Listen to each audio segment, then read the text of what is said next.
بسم اللہ الرحمن الرحیم. ناظرین, آپ دیکھ رہے ہیں نظام ٹی وی اور میں ہوں رابعہ افضل. ناظرین, اس وقت ہمارے ساتھ اسٹوڈیو میں بہت ہی معروف شخصیت میاں ذکر اللہ مجاہد میر جماعت اسلامی لاہور, جو کسی تعارف کی محتاج نہیں. السلام علیکم سر. جی وعلیکم السلام. ہم سب سے پہلے انہیں نظام ٹی وی کے آفس میں خوش آمدید کہتے ہیں. سر کیسے ہیں آپ؟ جی اللہ کا شکر ہے جی, بہت مہربانی. سر, جب بھی ہم ٹی وی کی اسکرین آن کرتے ہیں تو لگتا ہے حکومت چند گھنٹوں میں جا رہی ہے, کبھی لگتا ہے کہ حکومت اپنے 5 سال پورے کرے گی. کچھ دن پہلے یہ بہت زیادہ دیکھا جا رہا تھا کہ لوگ کہہ رہے تھے کہ اگلی حکومت بھی جو ہے وہ وزیر اعظم عمران خان صاحب کی ہے, تو اس حوالے سے آپ کیا کہیں گے؟ دیکھیں, ہمارے ملک کی جو سیاست ہے وہ تو یرغمال ہے.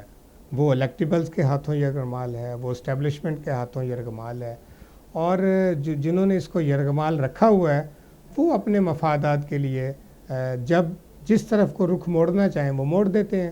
اگر خان صاحب ان لوگوں کی جو سمجھیں کہ ان کے جو اہداف ہیں یا ان کی جو خواہشات ہیں ان کو پورا نہیں کرتے, تو ان کے پاس دوسرے مورے ہیں جو بالکل تیار بیٹھے ہوئے ہیں, اور وہ ان کو ایک اشارہ کرتے ہیں, ان کی پشتیبانی کرتے ہیں, تو وہ لگتا ہے کہ ایک طوفان کھڑا ہو گیا ہے. اور وہ حکومت جو بڑی ٹھیک چل رہی ہوتی ہے, دیکھتے دیکھتے یکدم ایسے نظر آتا ہے کہ یہ تو 2-4 دنوں کی مہمان ہے. تو میں تو سمجھتا ہوں کہ یہ مفادات کی جنگ ہے, یہ لوگوں کے مسائل کو حل کرنے کی جدوجہد نہیں ہے, یہ تو فیڈر کی لڑائی ہے. اور ہر پارٹی جو سمجھتی ہے کہ یہ اسٹیبلشمنٹ نے جو فیڈر پی ٹی آئی کے منہ میں دیا ہوا ہے وہ اس کے منہ سے نکال کے ہمارے منہ میں ڈال دیا جائے. اگر ہم یہ کہیں کہ یہ ساری جو جنگ ہے یہ لوگوں کے مسائل کو حل کرنے کی اور لوگوں کو ریلیف دینے کی جنگ ہے, تو یہ بالکل دھوکہ اور فریب ہے. آپ پالیسی سازی دیکھ لیں, پچھلے 3-3.5 سال میں موجودہ پی ٹی آئی سرکار نے جتنی بھی قانون سازی کی ہے اس میں World Bank, I M F, F A T F, غرض جتنے بھی, یہ ہماری جو اسٹیٹ بینک آف پاکستان ہے اس کی خود مختاری کا بل ہے.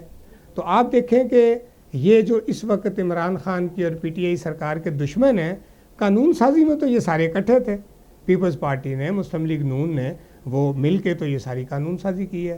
خود مختاری کے بل پہ مل کے انہوں نے قانون سازی کی ہے, ایف اے ٹی ایف کے اوپر مل کر انہوں نے قانون سازی کی ہے, آئی ایم ایف کی غلامی اور ان سے قرضوں کی جو معیشت ہے اس کو حاصل کرنے کے لیے پی ٹی آئی کی قانون سازی میں نون لیگ بھی شامل تھی, پیپلز پارٹی بھی شامل تھی.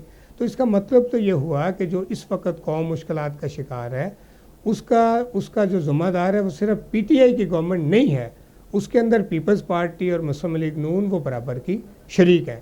اس لیے میں تو یہ سمجھتا ہوں کہ آپ اگر ان کی آپ آرمی چیف کی ایکسٹینشن کا ایشو ہے, میں سمجھتا ہوں ابھی بھی یہ جو بچال ہے تو اس کے پیچھے اور جو بہت سارے فیکٹر ہیں, ایک فیکٹر یہ بھی ہے.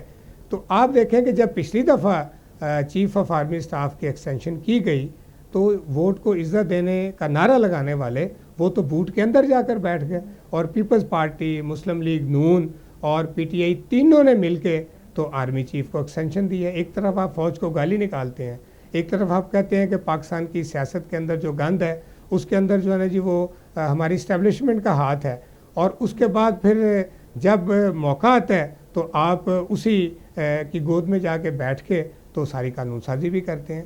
تو یہ پاکستانی عوام کو دھوکہ دینے کی ایک سیاست ہے, یہ اپنے مفادات کی سیاست ہے.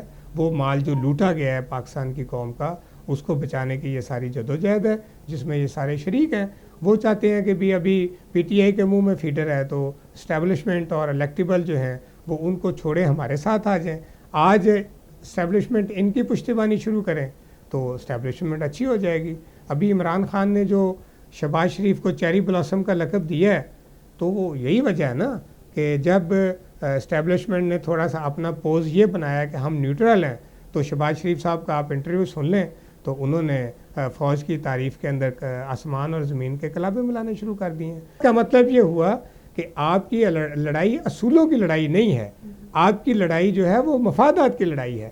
اگر آپ کا کوئی ساتھ دے تو پھر تو وہ اچھا ہے, اور اگر وہ آپ کا ساتھ نہ دے تو برا ہے. یہ ہے وہ کردار جو اس وقت ان ساری سیاسی پارٹیوں کا قوم کے سامنے ہے. میاں صاحب آپ کو بہت شکریہ, آپ نے بہت اچھی بات بتائی. سر آپ یہ بتائیے گا, عدم اعتماد کی تحریک چل رہی ہے, تو آپ کیا دیکھتے ہیں یہ جو تحریک چل رہی ہے یہ ناکام ہوگی یا کامیاب؟ دیکھیں, یہ تحریک کامیاب ہو یا ناکام ہو قوم کو کچھ ملنے والا نہیں ہے. یہ سارے ایک ہی در کے ملنگ ہیں, ان کا قبلہ و کعبہ ایک ہے. آپ دیکھیں کچھ عرصہ پہلے مسلم لیگ نون کے ایک بڑے جو ان کے قومی رہنما ہیں، ان سے میں نام ان کا نہیں لیتا، لوگوں کو خود ہی پتہ چل جائے گا جب میں یہ بات کروں گا، تو ان سے پوچھا کسی ایک اینکر پرسن نے کہ آپ بتائیں کہ اگر آج مسلم لیگ نون کی حکومت آ جائے تو کیا یہ جو لوگوں کے مسائل ہیں، جو غلط قانون سازی ہوئی ہے، جو یہ IMF کی غلامی اختیار کر لی گئی ہے، تو آپ اس کو ریورٹ کریں گے؟ تو انہوں نے کہا نہیں جی یہ کیسے ہو سکتا ہے، ہم تو ریورٹ نہیں کر سکیں گے، یہ تو قانون سازی ہوئی ہے، یہ تو انٹرنیشنل جو ہے نا جی وہ کمٹمنٹس ہیں، تو ہم اس کو کیسے ختم کر سکتے ہیں؟ تو اس کا مطلب تو پھر یہی ہوا نا کہ آپ اقتدار تو چاہتے ہیں کہ آپ کی پارٹی کو مل جائے، آپ اقتدار میں آ کے بیٹھ جائیں، لیکن لوگوں کے دکھوں کا مداوع آپ کرنے کے لیے تیار نہیں ہیں۔ جو زنجیریں جو نا معاشی غلامی کی وہ پاکستانی قوم کے ہاتھوں اور پاؤں میں ڈال دی گئی ہیں، آپ ان زنجیروں کو توڑنے کے لیے اور ان کو کھولنے کے لیے تیار نہیں ہیں۔ تو پھر مجھے بتائیں کہ عدم اعتماد کامیاب ہو یا ناکام ہو، پاکستان کی قوم کو اس سے کیا ملنا ہے؟ ایک پارٹی چلی جائے گی، دوسری آ جائے گی، پالیسیاں ایک ہیں، سٹائل ایک ہے، لوٹ مار اور کرپشن کی سیاست ہے اور قرضوں کی معیشت ہے، اور اس طرح سے اپنا مال پانی بنانے کی پوری جو ہے نا جی وہ منصوبہ بندی ہے۔ مافیاز ہیں، ان کے ساتھ بھی چینی اور آٹا کے مافیاز بیٹھے ہوئے ہیں، اور جو اقتدار کی امید لگائے بیٹھے ہیں، ایفرٹ کر رہے ہیں، ان کے بھی ساتھ وہی مافیاز ہیں۔ تو اگر پالیسیاں ایک ہیں، مافیاز ان دونوں پارٹیوں کے اندر ایک جیسے ہیں، تو اگر عدم اعتماد کامیاب ہو کے یہ لوگ اقتدار میں آ بھی جائیں گے تو قوم کو کیا ملے گا؟ اس لیے میں یہ سمجھتا ہوں تو یہ تو قوم کو بیوقوف بنانا اور لوگوں کے جذبات کا خون کرنا ہے، ایک تو یہ بات ہے۔ باقی آپ دیکھیں کہ یہ ایک جنگ ہے، اور میں حیران ہوتا ہوں، قوم کو اس پہ سوچنا چاہیے اور ان کو ایکسپوز کرنا چاہیے، جو کم از کم اس ملک کے خیر خواہ ہیں، کہ بھی وہ گھوڑے کہ جو 2-3 کروڑ کے اندر پہلے خریدے گئے تھے، پی ٹی آئی نے خریدے تھے، اور پی ٹی آئی کی واشنگ مشین میں دھل کے وہ بڑے صاف ستھرے ہو گئے اور عمران خان نے ان کو اپنے ساتھ بٹھا لیا۔ اب وہی 2 کروڑ میں 5 کروڑ میں خریدے گئے گھوڑے اب وہ 20 کروڑ 25 کروڑ 40 کروڑ 50 کروڑ میں اب پی ٹی آئی سرکار کو چھوڑ کے تو اب دوبارہ اپنی انہی پارٹیوں میں جا رہے ہیں۔ تو اس سے ہمیں سمجھ نہیں آنی چاہیے کہ یہ کس طرح کا یہ ڈرٹی کھیل ہے کہ جو اس قوم کے اوپر مسلط کیا گیا ہے۔ اس لیے میں تو یہ سمجھتا ہوں کہ پارٹیاں بے شک بدل لیں، آپ جو نا امام بھی چینج کر لیں، پارٹی لیڈر ایک چھوڑ کے دوسرا اقتدار میں آ جائے۔ 75 سال سے تو یہی میوزیکل چیئر کا کام چل رہا ہے کہ ایک پارٹی وہ کبھی اقتدار پہ بیٹھ جاتی ہے، پھر دوسری پارٹی اقتدار میں آ جاتی ہے، پھر تیسری پارٹی اقتدار میں آ جاتی ہے، لیکن کیا پاکستان کو کچھ ملا ہے؟ وہ ملک کے جو جب آزاد ہوا ہے تو 1 روپے کا مقروض نہیں تھا، آج وہ اربوں ڈالر کا مقروض ہے۔ وہ ملک ہے جس کے ادارے اتنے شاندار تھے، جس میں اسٹیل مل تھی، PIA تھا، وابڈا تھا، ریلوے تھی، اس وقت سارے ادارے ہمارے تباہ ہو گئے ہیں۔ تو کیا وہ پی ٹی آئی نے صرف تباہ کیے ہیں؟ اس کے اندر کیا مسلم لیگ نون کا کوئی رول نہیں ہے؟ اس میں پیپلز پارٹی کا کوئی کردار نہیں ہے؟ تو آپ دیکھیں کہ یہ سارے مجرم ہیں اس قوم کے۔ اس لیے میں یہ سمجھتا ہوں کہ اس ملک کو اب پارٹی اور امام کی تبدیلی کے ساتھ ساتھ نظام کی تبدیلی کی ضرورت ہے۔ امام بھی تبدیل ہو اور نظام بھی تبدیل ہو۔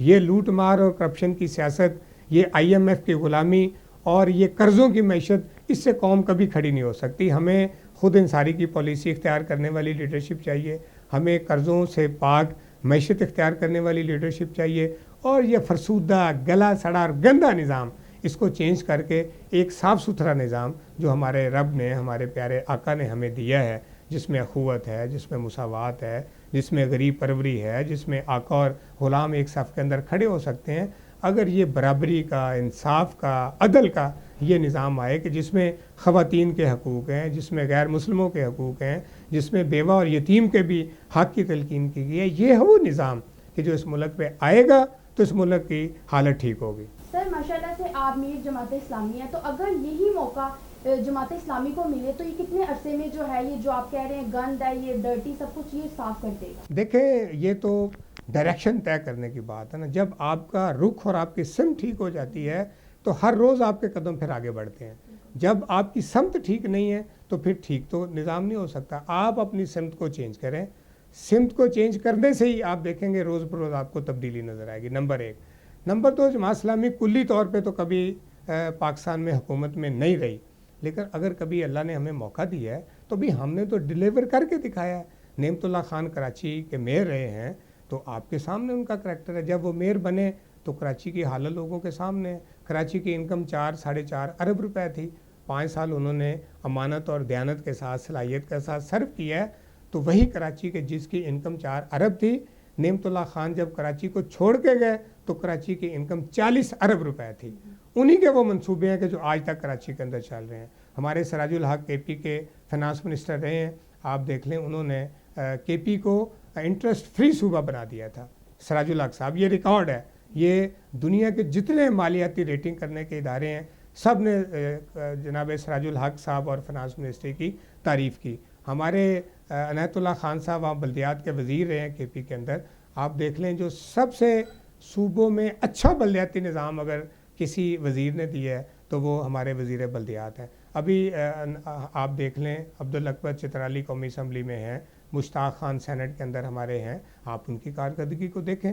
تو میں یہ سمجھتا ہوں کہ جماعت اسلامی کو اگر محدود لیول پہ بھی موقع ملا ہے تو جماعت اسلامی کی لیڈرشپ نے، جماعت کے جو پارلیمنٹیرین ہیں انہوں نے ڈلیور کر کے دکھایا ہے.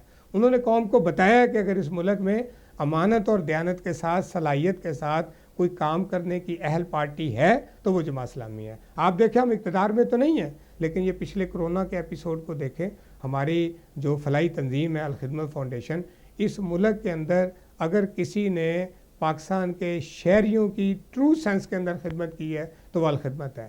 سینیٹائزر تقسیم کیے، ماسک تقسیم کیے، معاشرے کے غریب طبقات جو ہیں لاکھوں لوگوں تک راشن پیک بنا کے دیے. ہمارے پاس تو اقتدار نہیں ہے، اگر اقتدار کے نہ ہوتے ہوئے بھی ہم خدمت کا اتنا بڑا کام کر سکتے ہیں تو اگر قوم جماعت اسلامی کے اوپر اعتماد کرے تو میں قوم کو یقین دلاتا ہوں کہ انشاءاللہ جماعت اسلامی میں یہ کیپیبلٹی ہے. جماعت میں ایک بہت بڑی منظم آرگنائزیشن ہے، ٹاپ سے ٹو تک ہمارے پاس مخلص کارکن اور باصلاحیت لوگوں کی ٹیم ہے. ہم انشاءاللہ تعالیٰ بہت تھوڑے عرصے کے اندر پاکستان کو اپنے پاؤں پہ کھڑا کر سکتے ہیں. ناظرین، یہ تھے میاں ذکر اللہ مجاہد، جن کا کہنا تھا کہ عوام نے جتنی بھی جماعتوں کو موقع دیا ہے وہ پاکستان کے حالات نہیں بدل سکے. ایک بار آپ لوگ جماعت اسلامی کو موقع دے کر دیکھیں، وہ اقدام میں آ کے پاکستان کے تمام مسائل کو حل کریں گے. اس کے ساتھ ہی دیجیے ہمیں اجازت اور اپنا رکھیے ڈھیر سارا خیال. اللہ حافظ. Sultan Mobile Wholesale Dealer. All mobile brands available. Address 3 Main Har Road, Lahore. Chairman Chaudhry Bilawal. Mobile number 0322 49655565. Phone number 0423 7311 رب سے محبت کا تقاضا ہے ماہ رمضان، ایمان کا اثارہ ہے یہ نور رمضان. کنگڈم ویلی کی جانب سے تمام اہل اسلام کو رمضان مبارک.